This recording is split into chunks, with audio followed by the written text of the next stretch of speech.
Welcome to Meet the Press Now. I'm Kelly O'Donnell in Washington. As the impact of the U.S. war with Iran appears to be hitting even closer to home and expanding into another domain, cyber. Government officials are investigating a cyber attack targeting municipal water systems in at least 7 states, prompting the FBI and the EPA to warn utility companies nationwide that hackers are trying to disrupt critical water infrastructure. That warning coming after hackers targeted dozens of water systems across Minnesota.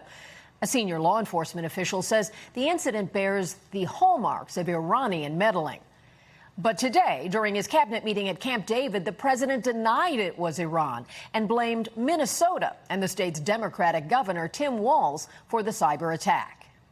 We heard in Minnesota there was a cyber attack, and they blame it on Iran. I don't think so. I blame it on Minnesota because they're grossly incompetent. There was a cyber attack of 30 water plants, and I would blame it on Minnesota and the governor, the corrupt governor of Minnesota. They like to say, oh, it was Iran. Iran should be so lucky. Iran's got bigger problems than worrying about Minnesota. I don't. No, I think that Minnesota is behind it. You know who's behind it?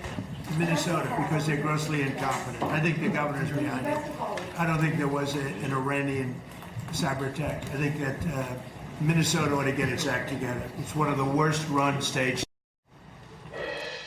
Governor Walz is responding to the president's allegations. Writing in a post on social media, Trump knows exactly who is responsible for this attack and knows that other states were hit too. And he goes on to blame the administration's DOGE cuts for leaving the U.S. exposed to cyber attacks. Despite the president's insistence that Iran was not involved in that cyber attack, it comes at a tense and uncertain moment in the U.S. war with Iran. The president has repeatedly threatened to bomb Iran's civilian infrastructure, including its water desalination plants. And with the war now in its 6th month, the president acknowledging today that Iran still maintains some of its military capabilities.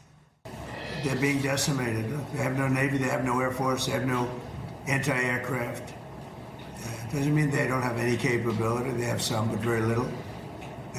We just want to win. We don't want to have them. It's very simple. They cannot have a nuclear weapon. We'll be hitting them. We'll be hitting them very hard. And at some point, they're going to say, we just can't take it anymore. Mr. President, you said they do have some capabilities left. No. Should Americans be prepared for these back and forth attacks to continue until Iran simply isn't able of striking back? They'll get weaker. They'll get a little stronger maybe now, but they'll get weaker, and then they peter out. Yeah, sure, I think so. I mean, it would be foolish to say no. You always have to keep your guard up. And joining me now is our team of reporters, NBC News Chief White House Correspondent Garrett Haake, NBC News National Law Enforcement and Intelligence Correspondent Tom Winter, and NBC News Intelligence Reporter Dan DeLuce. So we've got the big guns here to talk about all of this. Garrett, let me start with you. What do you make of the president in terms of how he uses his rhetoric and his time to blame the Minnesota governor and not a foreign adversary for this hack on the municipal water systems? And do you think this is about a reluctance to name Iran since he's the one who engaged Iran in the first place? I think that very well may be part of the calculus, Kelly, although it's impossible to know in this moment. I think the most generous way to interpret the president's comments is the old saw about taking him seriously but not literally. As my colleagues will no doubt shortly point out, these vulnerabilities in water systems have been well known for some time. And what I think you may see from the president here is some frustration that Minnesota and these other states were still vulnerable to them. But there's no universe in which Minnesota or Tim Walz hacked himself or other perhaps neighboring states. That's not even like Big Ten football kind of treachery to do something like that. So somebody's responsible for this. And when I asked the White House that question directly, who does the White House believe is responsible, I got commentary back about Tim Walz. They're not going to answer that question, and it may be because they don't want to create essentially an acknowledgement of another front in this war and of another diplomatic problem that needs to be solved given the total lack of diplomatic progress here in month 6. Clearly, that is a decision they've made, and you've been pushing them on it, and still we're not moving beyond the walls excuse. So we did hear something today that the president acknowledged the capabilities that Iran has in terms of their military capacity.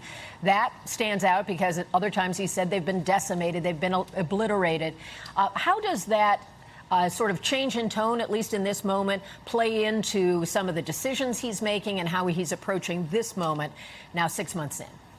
I thought watching this cabinet meeting today across the duration was really telling, and you saw kind of a multifaceted acknowledgement from the president that this war is not ending anytime soon. He conceded that Iran does still continue to have this military ability to keep striking. He suggested in the clip that you played that that ability might still get stronger. At one point, he said that they'll eventually just give up and come to the table. There's been no evidence to support that across these 5 months and change that this war has been going on.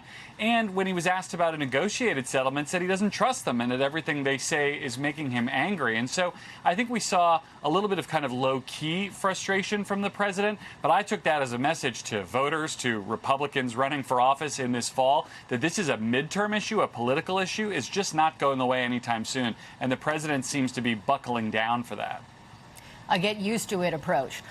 Also, in just a sense of watching how the president has often sort of used talks with Iran as a pumping the brakes moment. If there are attacks going on, he would say, we're talking, it's positive. What is the status of talks now, since you explained that he's not really trusting the other side at the table? Yeah, also difficult to know. Steve Witkoff, one of those negotiators, was in the room today, although he didn't speak. There's been some reporting around this and this open question that's existed for a long time about who exactly in Iran is calling the shots and whether the people we're talking to are effectively the decision makers. Earlier in the week, the president was asked about this, and he kind of alluded to the idea that there are different groups in Iran who may be responsible for some of the attacks that are still going on. If that's the case, and if the people the United States is talking to aren't able to speak for anyone, it really makes the question of ongoing talks with U.S. officials kind of moot. You know, if the people you're talking to can't reliably speak for the other side, it just makes getting to a negotiated solution all the more challenging. Garrett, thank you for bringing us up to date on what I know is a busy afternoon for you. Let me turn now to Tom. And Tom, you have been talking with us internally. We've been having these conversations about what this all means. And so help our viewers understand, what do we know about this hack?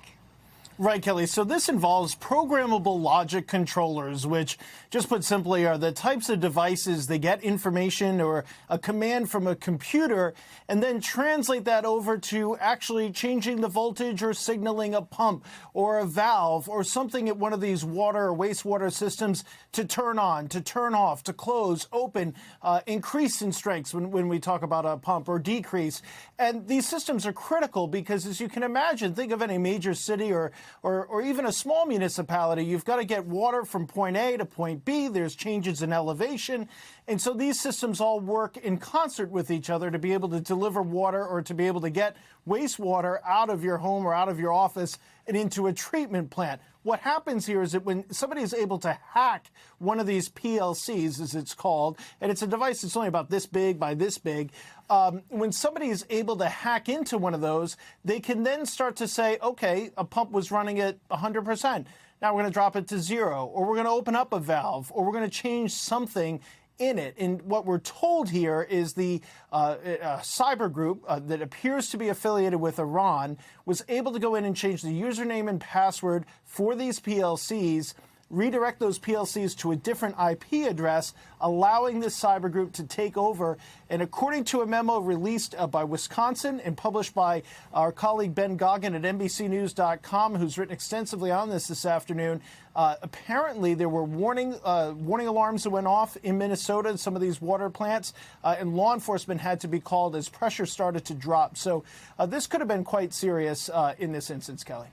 And when you describe the identifying the IP address and the changing of information, that's, I'm presuming, part of how officials know or believe they know Iran is involved. Is that fair?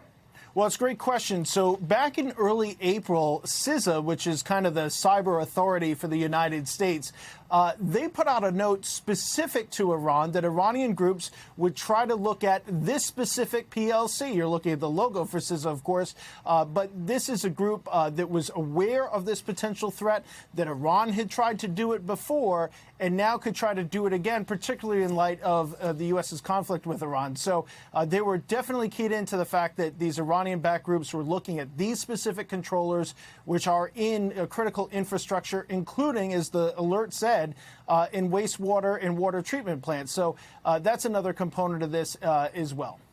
So they've shown their capability, but just for our audience to understand, are there any signs that water systems have actually been breached or contaminated? Yeah, so, one water hack in the past, which was actually has not been attributed to anybody at this point, they were able to adjust the chemicals that were used to treat that drinking water. We haven't seen any instances of that here.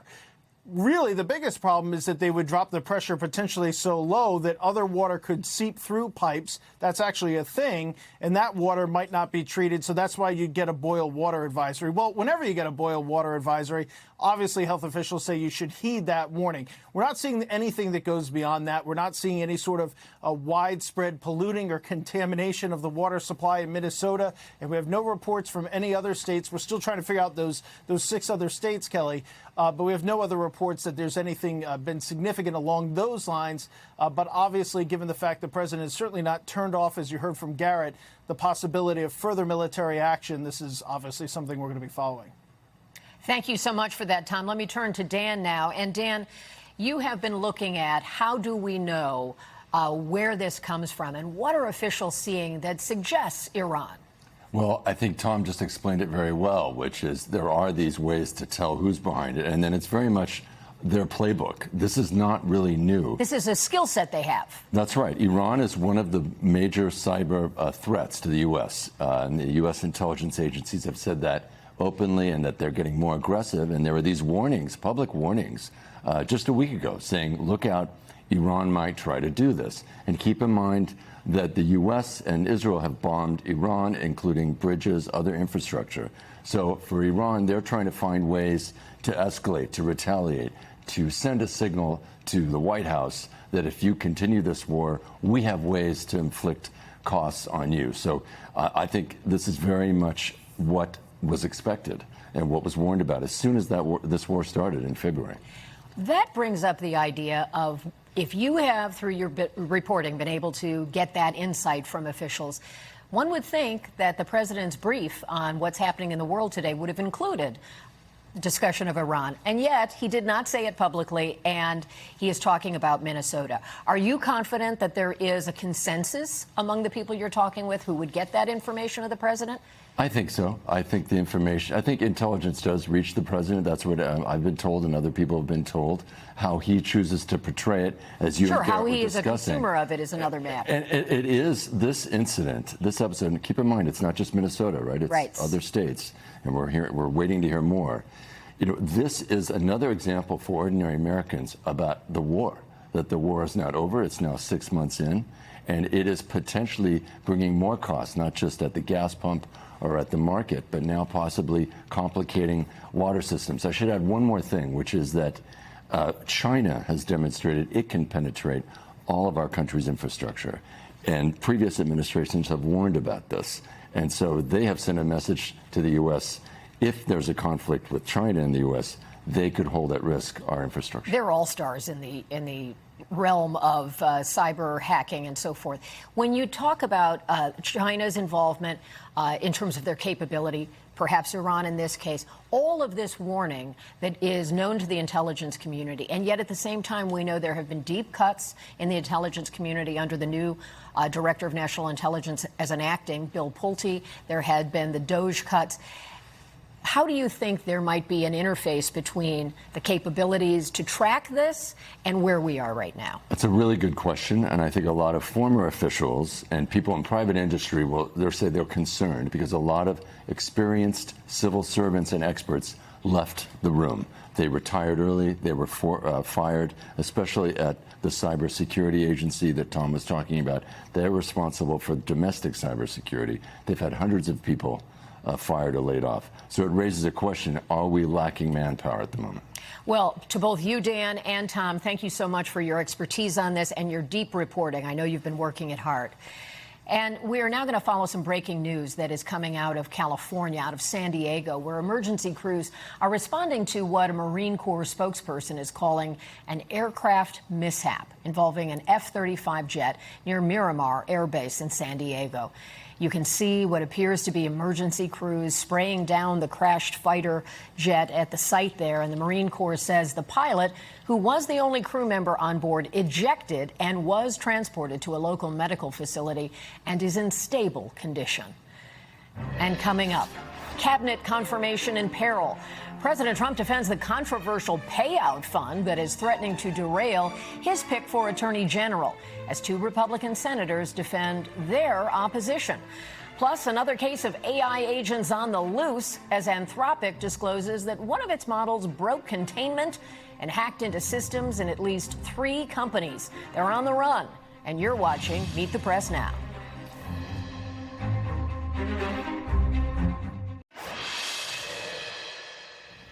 And welcome back. Today, the president is reversing his threat to pull acting Attorney General Todd Blanche's nomination for the full-time position as Attorney General, saying he wants Blanche confirmed immediately. The president also doubling down on his defense of the so-called anti-weaponization fund, at the center of Republican opposition to Blanche, writing on social media, quote, "I will always feel these victims of government abuse should be paid back for what they were forced to endure. Their lives have been ruined." Today, the president told reporters that the fund has been scrapped while suggesting he might want it revived. This fund was not for me. This fund was for those people that have been weaponized, that have been abused. Now, I was abused. They attacked my house, Mar-a-Lago, where I live, and I was, big damages should have been given to me. I don't want anything. I'm not talking about myself. Todd Blanche is a very, very good man, and he shouldn't be in the middle of this. He should get approved, because you will never get anybody like him. Do you agree with the acting Attorney General that the anti-weaponization fund is dead? And why not just put that in writing? It is dead, but, I wish it weren't, to be honest with you. Republican Senators John Cornyn and Tom Tillis have refused to advance Blanche's nomination out of the Judiciary Committee over concerns about that fund, which was part of a deal Blanche cut to settle the president's lawsuit against the IRS. The settlement included the $1.8 billion so-called anti-weaponization fund that would potentially compensate Trump allies, including January 6 participants. Also, another issue is that the Trump family and businesses were given immunity to certain IRS audits, and that's a concern for the senators as well. Cornyn and Tillis have made it clear that they and other Republicans are willing to dig in on their demands. They want the DOJ to commit in writing to change the settlement and not move forward with the fund. And joining me now is NBC News senior justice reporter Ryan Riley. And you and I have been covering this a lot over the last few days. And the president did not do much to erase concerns about the need for putting it in writing if he is still talking about this fund, even though Todd Blanche has said under oath that it will not go forward. So based on what we're getting a sense of today, has there been any movement here? In just the last few minutes, actually, we've learned that the decision in Florida was actually appealed. The judge had found that this was a settlement that was based in bad faith, that this was basically an abuse of the court. And now the private litigants, meaning the individuals representing Donald Trump's family, have filed a notice of appeal in that case. So this case is going, that litigation is going to continue on. They didn't agree with the judge's ruling in that instance. But, all of this just speaks, I think, to Donald Trump's really core interest in potentially getting that essentially immunity in the IRS deal, as well as his interest, as we just saw there in that clip, in the broader reimbursements for members or for individuals who he claims were targeted by the Trump administration, including those January 6 rioters who really want these payouts from the administration because they believe, in their view, that they were wronged by the government and believe that those prosecutions shouldn't have gone forward. There are other ways that the Justice Department could potentially give settlements without this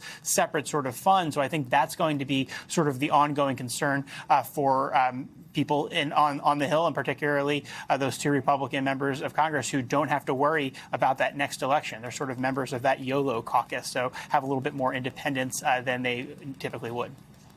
And because Todd Blanche is currently the acting, he's effectively doing the job of Attorney General. And while his confirmation process appears to be on ice at the moment, what is the status for our viewers to understand if this just doesn't go anywhere? Is Todd Blanche still in the job? He could extend for a while, and there's a little bit of, I think, combating legal views on this. But, because he's the nominee right now, he can stay in that position. Even if he wasn't, he could stay in for an additional over, 200 days or so. But he could then be renominated theoretically. And also, he's in the deputy attorney general position. So effectively, if there's no one holding that attorney general position, he can still sort of run the Justice Department. There are some limits potentially on particular powers. But, for the foreseeable future, I do think we're going to see Todd Blanche in that role unless there's some sort of massive change. And Donald Trump has originally had suggested earlier this week that perhaps he'll just wait out until January. But, all of that is sort of up in the air depending on how the Senate goes and whether or not, he might have more support then. So I think there are a lot of unknowns at this moment. So Todd Blanche is probably just waiting to see what's going to happen next over the weekend, while he'll still have to go to work on Monday. Ryan, thank you so much. And joining me now is our panel. On set with us, Francesca Chambers, White House correspondent for USA Today, Herbie Ziskin, White House Principal Deputy Communications Director during the Biden administration, and Rob Bluey, President and Executive Editor of the Daily Signal. So, Francesca, let me start with you. The president said the fund is dead and yet is pining for the fund. Where do you think that leaves his leadership on this issue and the kind of difficult position he has put Todd Blanche in? Yeah, not a fun weekend for Todd Blanche, as you were indicating there. I mean, the president is in a standoff right now with these two GOP senators, and as Cornyn was suggesting, potentially more he doesn't even know about, over not just this weaponization fund, but other issues involving Todd Blanche and the independence of the Department of Justice. And so it's a clear question right now, Kelly, of who's going to back down first. Is it going to be the senators, or is it going to be President Donald Trump, who has said first he might yank it, but then he says you should vote on it right away, and the Senate's due to leave next Friday? There isn't much time to act on this. And, Rob, when you look at the factors here, how do you think the president's management of this, saying let's hold off till January, boy, there are a lot of question marks with that, with the midterm elections, or now let's do it. Does he have any sway here with these two senators who are not on the ballot yet? Is this just a standoff? That's true. They don't have a whole lot to lose, right? Because Cornyn is going to be exiting, as will Tom Tillis, and perhaps a few others that are not necessarily on board. And I think if the Senate has one more week, now there is a group of senators who want to cancel the August recess and stay. I don't necessarily know if they're going to get their way. I personally hope they do. I hope the Senate does stay in town. But there's a lot of things to get across the finish line, Kelly. I mean, you have the Save America Act, the third reconciliation bill. You have other pieces of legislation that are awaiting action. And now all of a sudden, we're talking about the anti-weaponization fund and Todd Blanche. Not exactly the message that you might want if you're a Republican heading into an election that's probably going to be decided on bread and butter issues. And much of the tension you just outlined is Republican on Republican. That's true. That's yes. not helpful, is it? Well, I mean, I think it shows that there is some diplomacy that needs to take place between the White House and the Senate to get some of these things across the finish line. But I think the most important thing that Republicans can do right now is talk about the economy, talk about accountability, talk about affordability. Those were themes that you heard at President Trump's cabinet meeting today. And so I'd like to see more of that going forward. I think Democrats want to talk about some of those issues, too. Senator Tillis talked today about not running for re-election and how that is freeing. Is this a consequence of really Trump's own making by going after these senators and not supporting them, that now they are liberated? Absolutely. They're liberated to say what we all know is true, which is that this is a bigger story than the slush fund. It's a bigger story than rewarding your political allies with taxpayer money. Every single one of the president's judicial nominees this term has refused to say January 6th was an attack, has refused to say that Joe Biden won the 2020 election. Todd Blanche has refused to say that Joe Biden won the 2020 election. Kevin Warsh, Jay Clayton. You can't get the nomination. You can't get the appointment unless you peddle the president's big lie all these years later. And you're absolutely right. We're not talking about affordability. We're not talking about prices. We're talking about the 2020 election. And that's not accruing to Republicans' benefit as we head into November.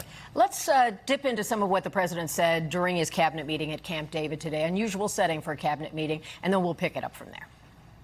Now, he should be approved forthwith. I mean, you're never going to get a person like that. Everybody agrees to it. Don't forget, Senator Cornyn thought he was phenomenal until he lost. And he thought this was the most incredible person. And then when he lost because of me. I endorsed somebody else.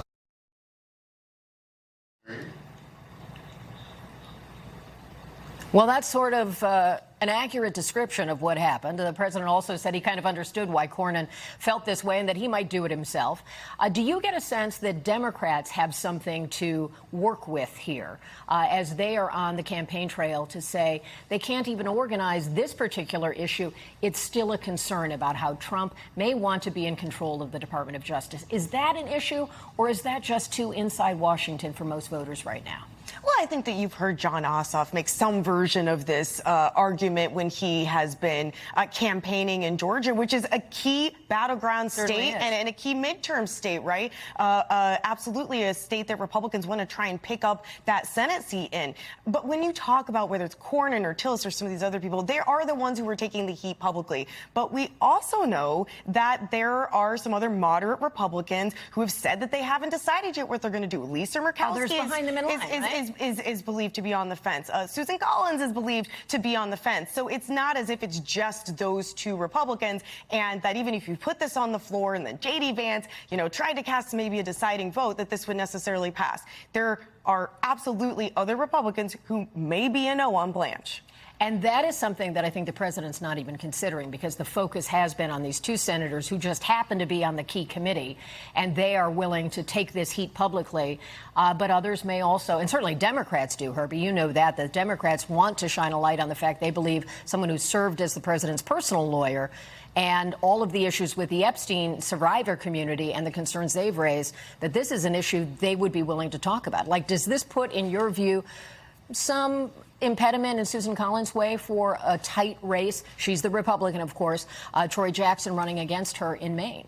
Sure. If you're Susan Collins, if you're Dan Sullivan, if you're Ken Paxton, you want Republicans focused on the bread and butter issues, the things that Donald Trump ran on in 2020. You don't want him talking about the 2020 election. I'm sorry, he ran on those in 2024. Yes. And you don't want him talking about the 2020 election. You don't want him talking about slush funds. And so you're absolutely right. Cornyn and Tillis are helping the more moderate Republicans that are running and on the ballot in this cycle. We've spent some time in this show today talking about this concern about what could Iran or some foreign actor do to penetrate water systems in the United States. Is that dangerous for President Trump in the midterms because he chose to engage in this war, and this might be another domestic consequence? Oh, sure. I mean, I think that the president needs to wrap up action in Iran as quickly as possible. This is dragged on to the point where I think it's starting to reflect in the polls very negatively, not only on the president's approval, but also Republicans more broadly. And yes, there could be threats, not only from Iran, but other foreign actors like China, right, all the time. And so those are things that probably are not necessarily top of mind for a lot of voters, but if it were to happen, definitely I think they'd blame the person in the White House. And Herbie, do you get a sense that the president is not taking accountability on the impact of this Iran war? I mean, we know about gas prices. He does talk about that, insists they will become better and that the price will drop. But if there is this cyber threat caused by the war, is that something he has to acknowledge? Picking on Tim Walz is a comfortable place for him, but is that going to work? It's not going to work because the biggest water system right now that's bedeviling the president is the Strait of Hormuz and the Red Sea. And 30% of the world's gas shipments and oil shipments come through the Strait of Hormuz. And he doesn't have the cards. He started a war that he shouldn't have started. He didn't read page 2 of the memo that mentions the Strait of Hormuz. And now the president doesn't have leverage. He hasn't established deterrence. And it's a substantive issue for the United States. It's also a big political issue for him. I didn't expect you'd make me chuckle about that. It's the first time I've laughed when the word Strait of Hormuz has come into play. When we think about how the president used today's cabinet meeting, is this a way to try to show the country that They've buckled down. They're worried about these issues. They're doing the things you want to see. What I'm hearing from you, Rob, is he's not doing enough of the things you want to see. Well, absolutely. The Republicans need to be focused on the legislative accomplishments that they've had, and there have been few of them. But one of the biggest is the working family tax cuts, or the one big beautiful bill, right? Get on the campaign trail and start talking to the American people about the provisions that were in that legislation that are going to benefit them and their bottom line. Americans are ultimately going to vote based on how they feel their personal finances are. And if they don't feel that they're improving, I don't necessarily think that that benefits the incumbent party. Thank you all for being at the table with us today. Really appreciate it. Good to see you all in person as well. And a programming note, make sure that you are watching us on Tuesday for special midterm primary coverage. It's shaping up to be a major night for both parties ahead of November. Kristen, Hallie, Steve Kornacki, they will kick it off Tuesday night at 9 p.m. Eastern right here on NBC News Now. And up next, big deals and even bigger doubts. President Trump announces what he says is an agreement for Hamas to be disarmed and Israel's withdrawal from Gaza, although many details, hurdles, and questions about that pact remain. You're watching Meet the Press Now.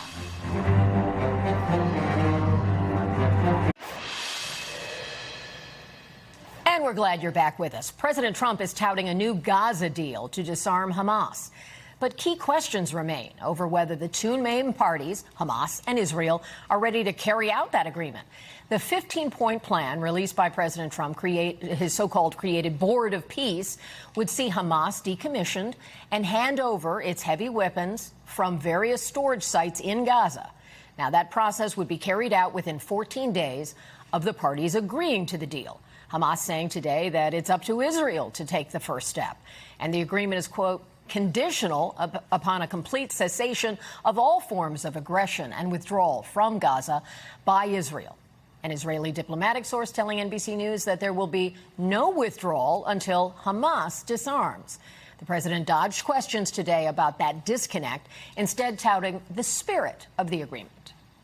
Do you have assurances from Israel that they are on board with this deal? And what comes first? Does Israel pull back and then Hamas disarms, or does Hamas need to disarm and then Israel leaves Gaza? We have an understanding with Israel. Israel is very happy about it. Israel helped us. And they've been very good. They've been very good about it. Most people said that would be a deal that would be undoable. That shows you how much success we're having with Iran. Because if you go 4 months ago, 5 months ago, a deal like that would have been impossible. And joining me now is former State Department Middle East peace negotiator Aaron David Miller. He's now senior fellow at the Carnegie Endowment for International Peace. So I hope you can give us sort of the reality check of where this stands. Given the gap in what we're hearing from Hamas and Israel, is this actually a deal? Is this implementable in some form? I mean, I don't see it. And thanks for having me. Look, if you had real leaders in Israel, Hamas making decisions that were in the best interest of the Palestinian people, and leadership in Washington, prepared to spend a lot of time on this, I think you might be able to see some results. But the reality is we don't have those leaders. I mean, this 15-point plan, and by the way, this plan was laid out by the Board of Peace mediator, Nicholas Mladenov, in May. Some revisions were made.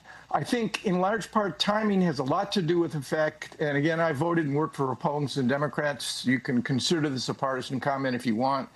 But I think this plan was aired at a moment when this president needs a distraction and a win. But the problem is Gaza is not that place to go.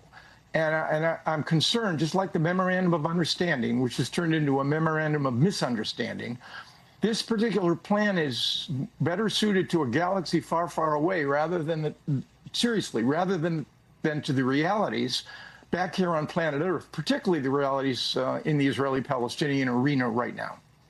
And certainly the Trump administration uses moments to announce things when they do want to change the narrative, whether there's underlying a sense of changing the direction of things or getting a win. That is part of the playbook. And If there is something in this that you see that is actually new, is there a mechanism? Is there an element from what they have now unveiled that you think could lead to Hamas actually disarming? I think it's a great question. I think you'd really need to incentivize Hamas to disarm, and that links and gets you to, with a hop, skip, and a jump, to the very tricky problem of Israeli withdrawal. I cannot see, and remember, October 27th, Benjamin Netanyahu will face the most important election of his life, an election that could well speak to his personal freedom. He's on trial for bribery, fraud, and breach of trust in a Jerusalem district court 3 years in running. If he doesn't maintain himself in power, he could be convicted or alternatively cut a plea deal that would end his political career.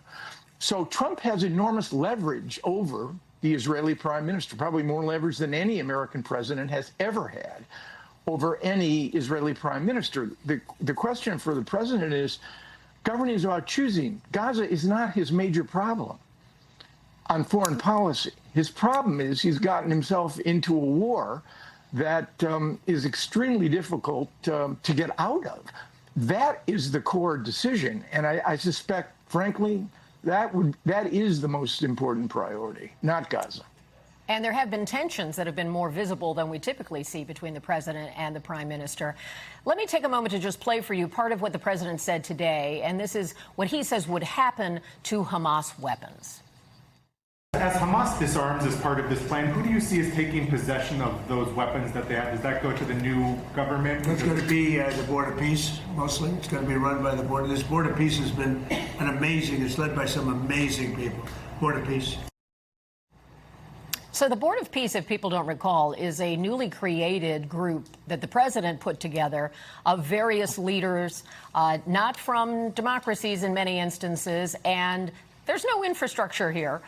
Is this even realistic for them to be taking receipt of weapons and dealing with that? Is that even practical or possible? No, 1,000 times no. Look, the most successful process of demilitarization occurred in 1998 in the wake of the Good Friday Agreement, where the IRA and the Protestant paramilitaries agreed. It took 7 years to demilitarize and decommission those weapons. 7 years. It was done under international auspices, a very talented Canadian general. They gave the IRA and the Protestant paramilitaries a future role in governance as part of a new political system. None of that is on offer here. Frankly, again, I hate to say it. I've worked for Republicans and Democrats. I voted for Democrats and Republicans. This is just not serious. And the president is going to deploy his son-in-law and his best friend, as he's deployed them in Russia, Ukraine, and the U.S.-Iranian negotiations. And now in the Israeli-Palestinian issue, I just don't think it's serious. And frankly, it's too deadly not to be. And that's a real concern. But again, I return to the reality of governing is about choosing. As an American, the core issue, other than repairing our own broken house at home and the affordability issue that affects so many Americans, is trying to find a way to extricate ourselves from this war of choice in which the president has overestimated American military capabilities, however formidable they are, and underestimated drastically the capabilities of a brutal, repressive, authoritarian regime in Tehran that is not going to let go of its new ATM machine, the Straits of Hormuz. Aaron David Miller, thank you so much for sharing your knowledge of the region and your understanding of the complexities of this. We really appreciate your time. Great questions, and thanks for having me. Thank you so much. We're now turning to a chaotic scene in Europe where at least 50,000 migrants rushed to enter a Spanish territory from Morocco, according to Spain's Interior Ministry. As you can see here, video captured migrants arriving by land and sea. Some were seen breaking through a gate, running into this Spanish city. Officials say dozens of people were killed in the scramble to enter the region, which is called Ceuta and is located in North Africa, but is controlled by Spain, and it has been for centuries. Here in the United States, the president has said he sees parallels between what's happening there and the circumstances that have or could occur again at the U.S. southern border. I watched the catastrophe that took place. It looks like an invasion of a country by hundreds of thousands of people. And that same thing's going to happen to us if the Republicans don't get elected, except worse.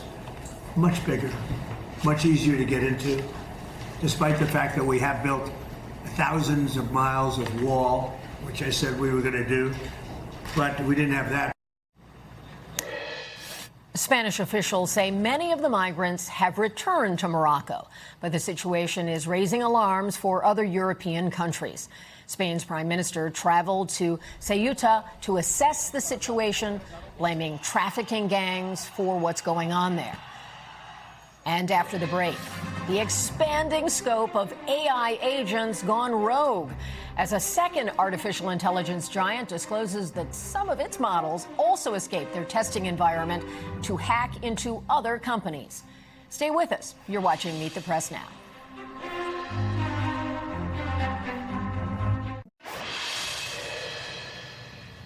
Welcome back. For the second time in as many weeks, an AI company is acknowledging that one of its models escaped its testing environment. Anthropic disclosed late yesterday that its AI model, Claude, hacked into the systems of 3 different companies during testing. Anthropic blaming the breach on what they call a configuration error that gave Claude access to the internet. The disclosure comes just days after OpenAI, the company behind ChatGPT, acknowledged a similar incident involving its agents hacking into another AI firm called Hugging Face. Jared Perlo joins me once again. We're becoming fast friends, Jared. You cover AI for NBC News and will help us to understand this. So, 2 breaches in 2 weeks. How concerned should we be? Well, great to see you again, I guess for better or for worse. So I think we should be pretty concerned about this. As the CEO of Hugging Face, which is one of the companies that got hacked, said, we're now in the era of autonomous cyber attacks. So this is a new event. We haven't seen AI agents, AI systems conduct these sorts of attacks, going rogue in some cases before. So with Anthropic disclosing their own incidents yesterday, this took on a new level of severity. So before we just had OpenAI, which is one of America's largest AI companies, and then Anthropic joined the hubbub yesterday. So again, I do want to emphasize we haven't seen anything like this before in terms of AI showing its true capabilities. But I do also want to add the caveat that Anthropic had to go back to April in reviewing its transcripts of these recent cyber attacks. So there's definitely some aspect here of Anthropic not wanting to get left out of, all the hype and frankly, we're talking about it, so the media attention as well. But I do think it represents that we're in a new age of AI capabilities. So interesting, and someday we'll go back and mark what you just said as the first time we learned about this. Are there similarities or differences that we should know about this? This is terrain that is unfamiliar to me between the OpenAI and the Anthropic breaches. Is there something that you can help us explain? Are these identical kinds of situations or key differences? Yeah, so there are a couple key differences, although they are, on the whole, pretty similar. So first, again, is timing. So OpenAI disclosed its events happened in mid-July, but Anthropic actually went back after this OpenAI episode, and they said, I wonder if anything similar has happened to us. They identified the first events happened back in April. So the timing difference of April and July, that's one of the key differences there, but also the mechanism. So what happened with OpenAI is it seems more nefarious, potentially malicious, I don't know if we want to go that far, but OpenAI's model basically picked the lock on a door. A door was closed, it wasn't supposed to be able to go through it. It picked the lock and then gained entry to places it wasn't supposed to. That's not what happened with Anthropic. With Anthropic, basically a door was left open for this model, for the system. The researchers didn't necessarily want the model to take advantage of that open gateway to the open internet, but the door was left open. It was a lot easier for Anthropic's model to walk through that entryway. So I think that's a key difference there, is where OpenAI's model basically it discovered a new vulnerability, gained access to systems it absolutely was not supposed to have access to. Anthropic's didn't. I actually understood that, so thank you. Very briefly, is there a way to know that these companies are actually telling us an accurate portrayal of what's going on? Is there any oversight to know what's going on? Not really, and I think that's one of the biggest takeaways here is we're currently operating in the Wild West. I'm coming to you live from San Francisco, so it literally is the Wild West out here. There's just very limited regulation and oversight, almost no transparency. We only know about these events because the company that got hacked told us, and because several days later, Anthropic and OpenAI published these blog posts. And we're glad to have you to interpret and give us the proper perspective. Jared, good to see you again. Have a great weekend, and thank you for your knowledge on this important topic. And still to come, the war against Iran and Russia's war against Ukraine collide. We'll explain how and what it means for the U.S.'s role in both conflicts. You're watching Meet the Press Now.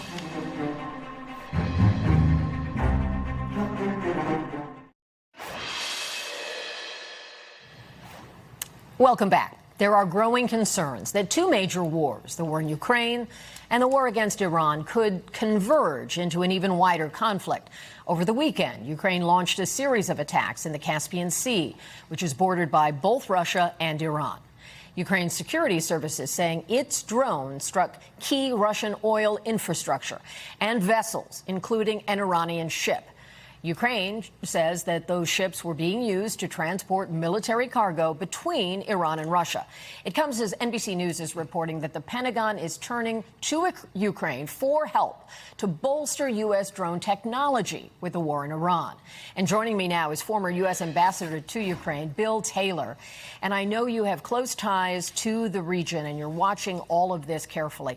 How significant do you think it is that Ukraine was able to make this kind of strike?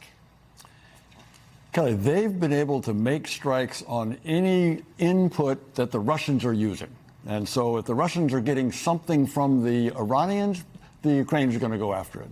If the Russians are trying to export oil through Iran or other ways to get money for their war, they'll go after it. My sense is the Ukrainians are focused on the Russians, not the Iranians. So you don't see this knitting together, these two conflicts? They clearly intersect. They clearly intersect. I mean, the Russians are providing military intelligence to the Iranians so that the Iranians can strike the Americans. And that's very clear. And the technology that you raised is, you know, the U.S. allies are counting on Ukraine to help them defend against the Iranian drones. Now, Iran says it will not let this go unanswered. And so how could they show some level of retaliation? So they could certainly raise the level. It sounds like, though, the two foreign ministers, the Iranian and the Ukrainian foreign ministers, have talked, and they understand that they're not after each other. Ukrainians want to stop the Russians from getting information and weapons from the Iranians. That's existential for Ukraine. They're focused there. Absolutely. So President Zelensky, who, of course, was in Washington earlier this week, he was asked about this and what he sees as the link to Iran. So let's share with our audience what he had to say. I think, yes. You know, look at this. Russia gave drones to Iran. Iran used these drones attacking Middle East countries and Israel. It's true. Yes, it's true. The details are Russian details in the destroyed drones. Everybody saw this. This is the field. Then Russia gave satellite images where American bases in the Middle East countries. So is Zelensky making the argument that Russia is now hurting the United States in its war with Iran, just like they have been the aggressor in Ukraine? And does that have a tactical or strategic benefit to President Zelensky as he's trying to get support from the U.S.? President Zelensky does want support from the United States, although it's frankly less important now than it was a year ago. Sure. But certainly the Ukrainians want to have everybody understand where the Russians are. The Russians are on the side of the Iranians. And we've been talking a lot about the U.S. sharing or gaining from Ukraine. Some of it's really escalating drone technology. They've been on the forefront of this. How significant is that for the U.S. to partner with Ukraine in some way? Very important, and the U.S. military is very eager to do that. They are finally making some understanding, some deals, striking some understandings on how this is going to happen. As you say, the Ukrainians have the capabilities and developed very sophisticated ways. While engaged in war. Because they're engaged yes. in war. Because, as you say, existential. They have to be better than the Russians. And do you think the partnership will go both ways? Are you getting a sense that sharing of Patriots and that technology is something the president's willing to do? He's talked about it in favorable terms. President Trump has talked about it in favorable terms, but just yesterday he said he's thinking about it. He's not so sure about it. Wavering a bit. Wavering a bit, but the Ukrainians are not waiting. Ukrainians are developing their own Patriots with the Europeans and their own. So they're not waiting the years that it's going to take to develop the Patriots on their own soil. It's so interesting how the war in Ukraine is evolving and how the partnership with the U.S. is changing with the times, too. You've been on the forefront of so much of it. Bill Taylor, thank you for being here. Thank you, Kelly. Really appreciate your time. And before we go, we have some big news about a very little person, a little reporter who's an addition to our NBC News and Meet the Press family. Of course, you all know our friend and colleague, Melanie Zanona. She and her husband just welcomed this beautiful daughter, Romy Jade Millison. She was born Wednesday, entering the world. Here are the first facts: 6 pounds, 7 ounces, 20 inches long. Mel reports that everyone is doing well. Mom and Dad are in love with this little girl. Who couldn't be? She's beautiful. Lots of love and congratulations from all of us here at the Meet the Press team, the whole Washington, D.C. bureau. I like to say that little girl was co-anchoring with Mel several times when she was anchoring this show.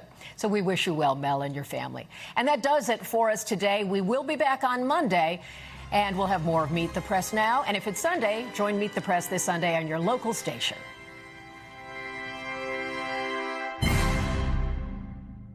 We thank you for watching, and remember, stay updated on breaking news and top stories on the NBC News app or watch live on our YouTube channel.